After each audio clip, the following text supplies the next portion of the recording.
Welcome to the in front of me Motorola Moto G31, and I'll show you how to install iPhone keyboard on this device.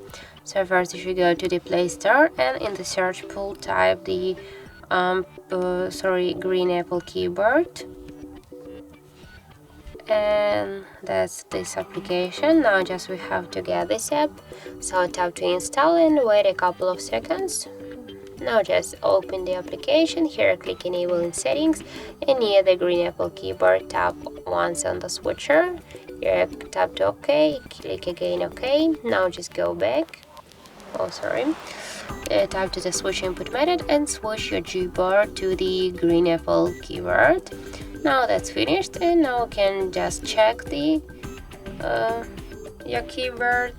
For example, we'll go here and it will start charging. Here, as can you see, we got our new keyboard, and this keyboard is also close to the iPhone one as all the emojis, as can you see.